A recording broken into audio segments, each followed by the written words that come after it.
परिचय। पिताजी, ये पार्क तो बहुत ही सुंदर है। यहाँ पर आनंद लेने के लिए बहुत से झूले और राउंड्स हैं। मेरे मित्र भी प्रतिदिन यहाँ आते हैं। मुझे पता था कि तुम्हें ये पार्क अवश्य पसंद आएगा, इसलिए आज मैं तुम्हें यहाँ लेकर आया हूँ। धन्यवाद पिताजी। बहुत अच्छी बात है। अचानक भूकंप आ जाता है। क्या तुम ठीक हो बेटा? हाँ पिताजी, मैं ठीक हूं। क्या मैं आपसे कुछ पूछ सकता हूं? हाँ हाँ, बिल्कुल। भूकंप कैसे आते हैं और ये इतने अधिक विनाशकारी कैसे हो जाते हैं?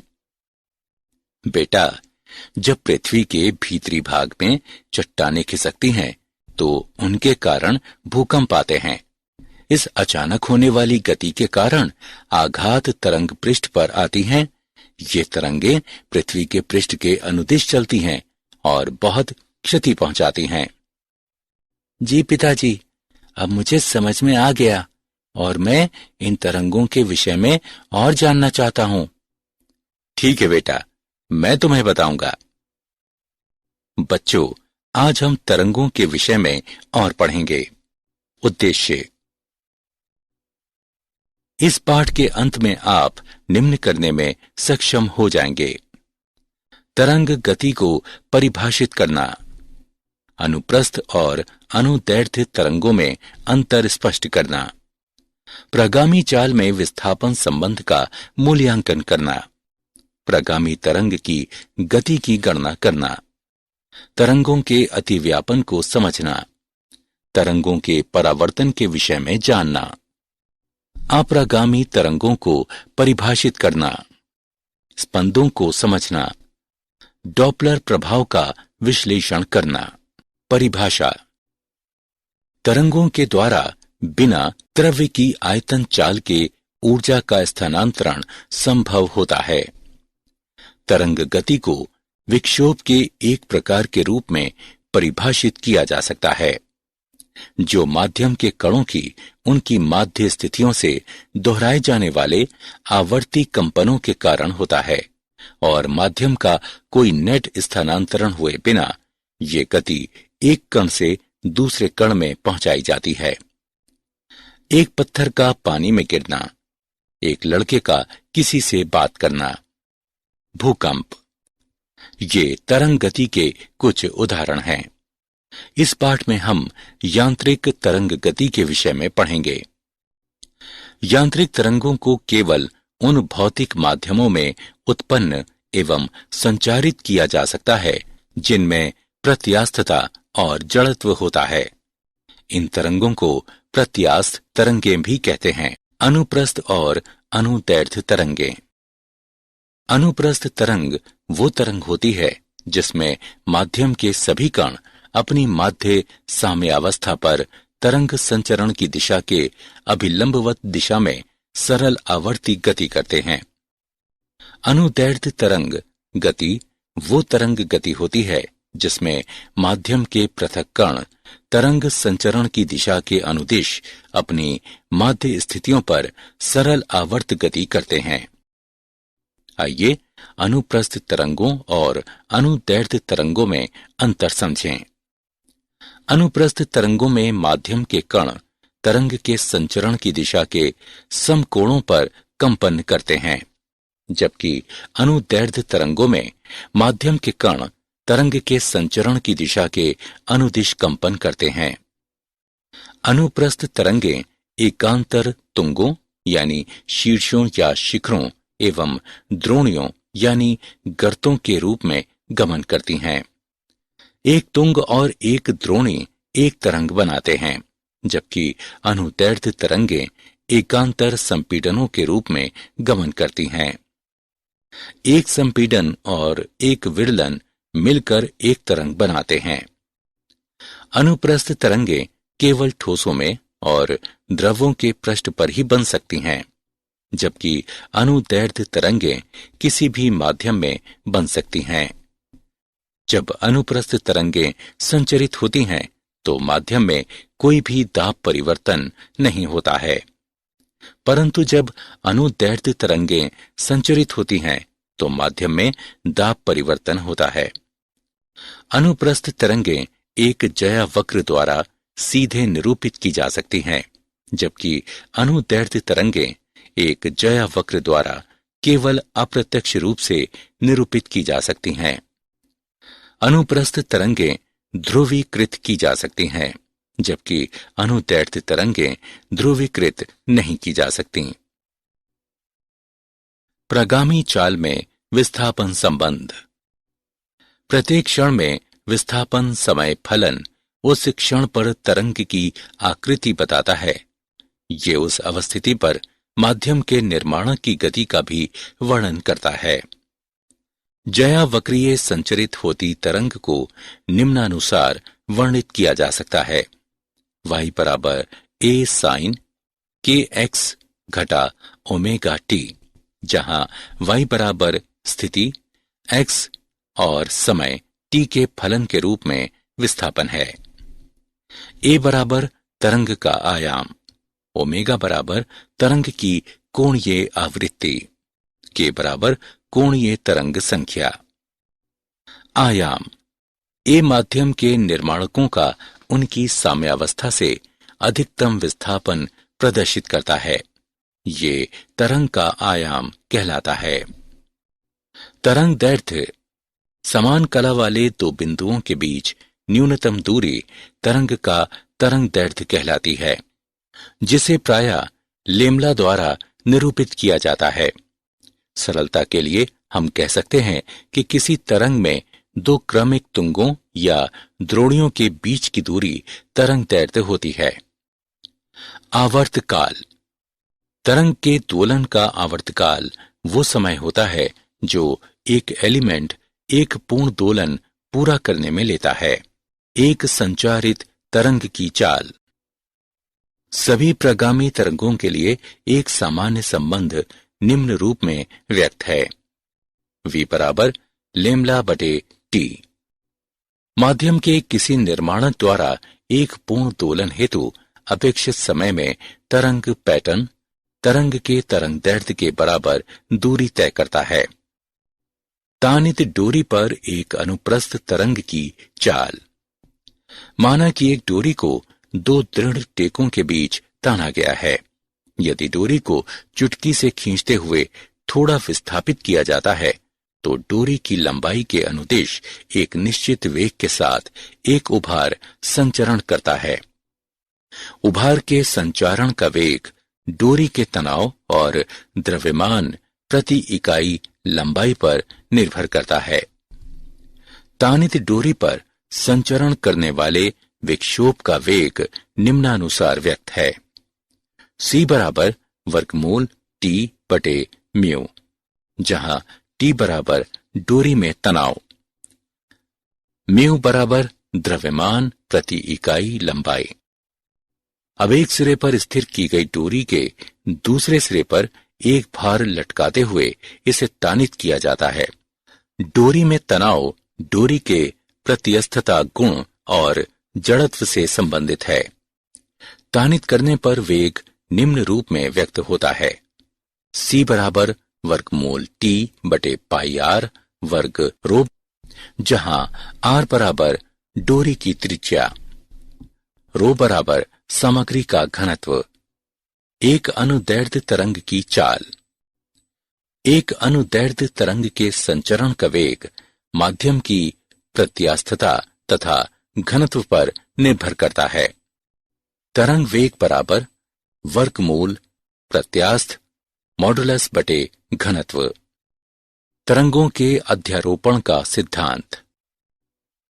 तरंगों के अध्यारोपण के सिद्धांत के अनुसार माध्यम में किसी बिंदु पर एक साथ कार्य करने वाली तरंगों के कारण विस्थापन उनमें से प्रत्येक द्वारा पृथक रूप से कार्य करने के कारण विस्थापन सादिशों का सदिश योग होता है। आइए एक उदाहरण देखें। एक दूसरे के निकट आते दो स्पंदों पर विचार करें। जब स्पंद एक दूसरे को पार करते हैं तो वे संयुक्त होकर एक परिणामी स्पंद बनाते हैं। एक दूसरे को पार करने के बाद वे पुनः इस तरह स्वतंत्र रूप से गमन करने लगते हैं जैसे कुछ ना हुआ हो। इससे तरंगों के अध्यारोपण की निम्न 3 महत्वपूर्ण स्थितियों का पता चलता है। समान आवृत्ति की 2 तरंगें समान वेग के साथ समान दिशा में चलती हैं। इससे तरंगों के व्यक्तीकरण की घटना होती है। सदृश आवृत्तियों तथा आयामों वाली 2 तरंगें विपरीत दिशाओं में समान चालों से एक ही पथ के अनुदिश गमन करती हैं। इससे अप्रगामी तरंगें उत्पन्न होती हैं।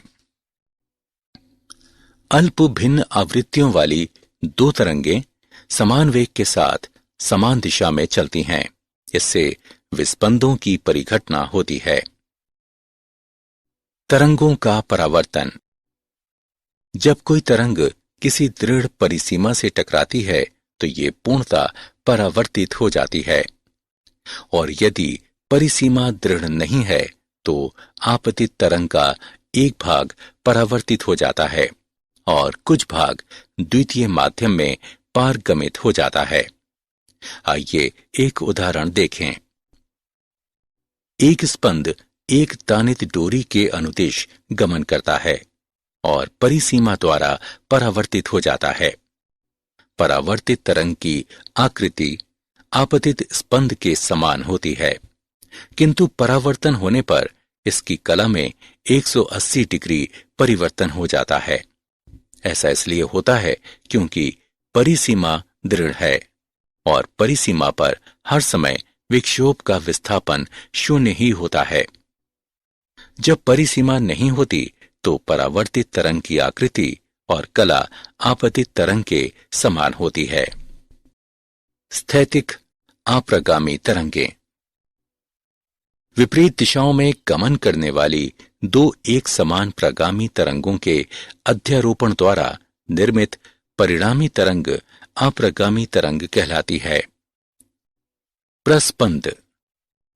कुछ बिंदुओं पर विस्थापन अन्य बिंदुओं की अपेक्षा सदैव अधिकतम होता है। ये बिंदु अधिकतम आयाम के साथ कंपन करते हैं और प्रस्पंद कहलाते हैं। 2 क्रमिक प्रस्पंदों के बीच की दूरी λ/2 होती है। निस्पंद।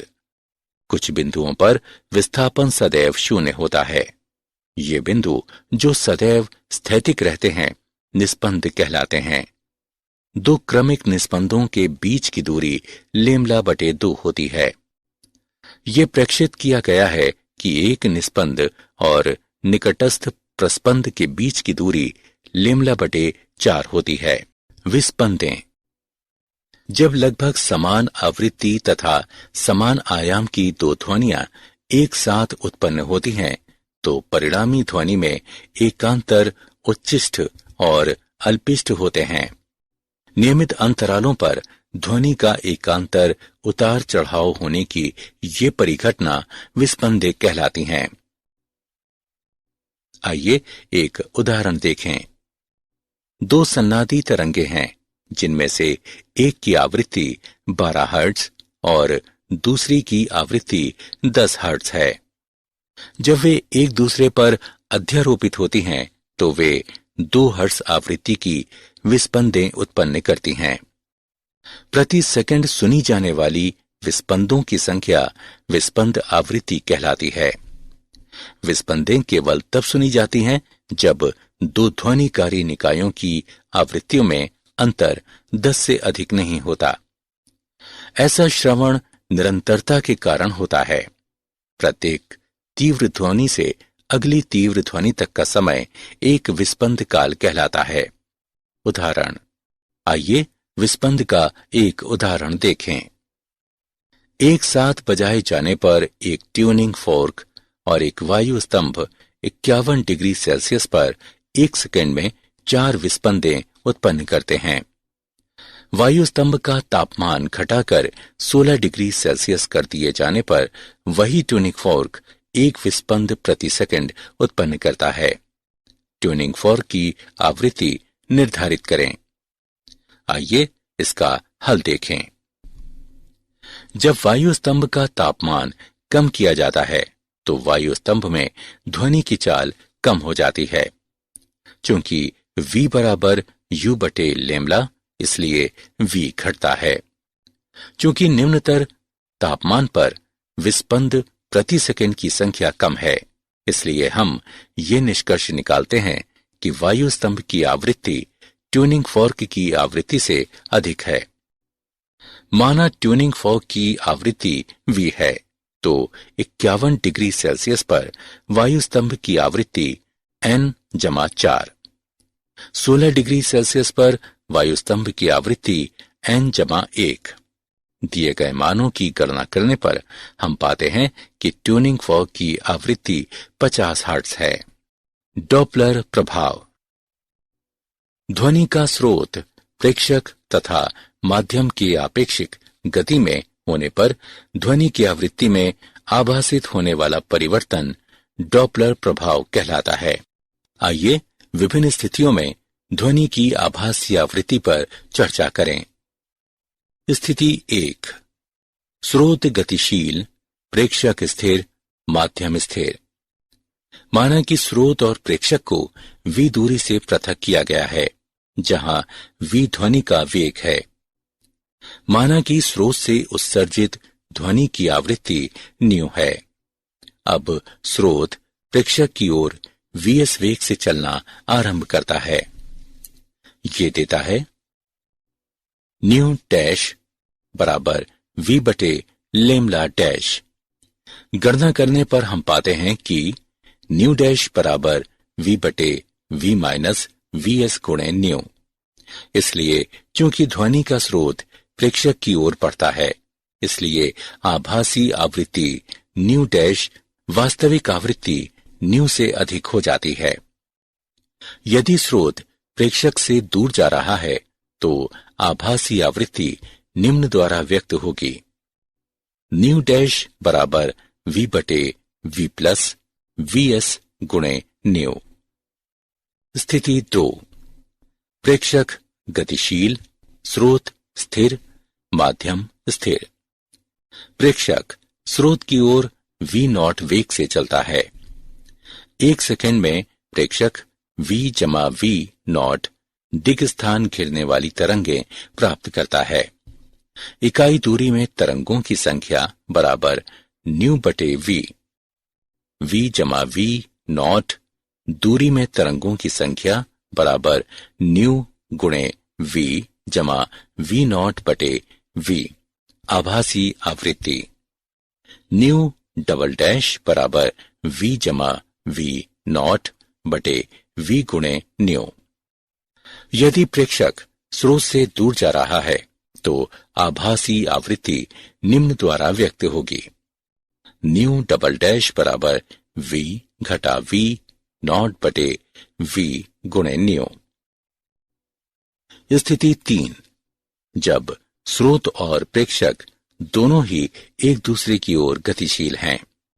जब स्रोत और प्रेक्षक दोनों ही एक दूसरे की ओर गतिशील हैं तो आभासी आवृत्ति निम्न द्वारा व्यक्त होगी।